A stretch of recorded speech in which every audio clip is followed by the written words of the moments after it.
बेहदची परम महाशांती.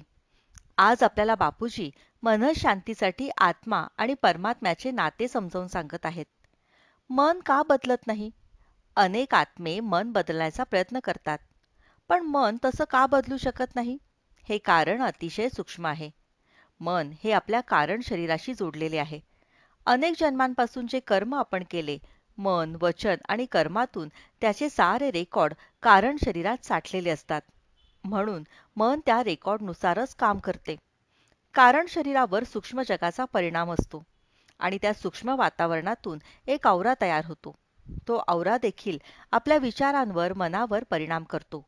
त्यामुळे मन बाह्य आणि सूक्ष्म दोन्ही शक्तींनी प्रभावित होते. आता प्रश्न येतो, हे मन कसे बदलायचे? त्यासाठी आत्म्याला परमात्म्याकडून शक्ती घ्यावी लागते. जेव्हा आत्मा स्वतःच्या आत्मस्वरूपामध्ये स्थित होतो आणि परमात्म्याशी जोडला जातो, तेव्हा परमशक्ती आत्म्यामध्ये उतरते. सुरुवातीला ती शक्ती थेट आत्म्यात येत नाही, तर कारण शरीरात प्रवेश करते. त्या शक्तीमुळे कारण शरीरात साठलेले जुने कर्मांचे रेकॉर्ड, विकर्म हळूहळू नष्ट होतात. हळूहळू कारण शरीर शुद्ध होते आणि कारण शरीर शुद्ध झाले की मनही शुद्ध होते. कारण शरीर स्वच्छ तर मनही स्वच्छ.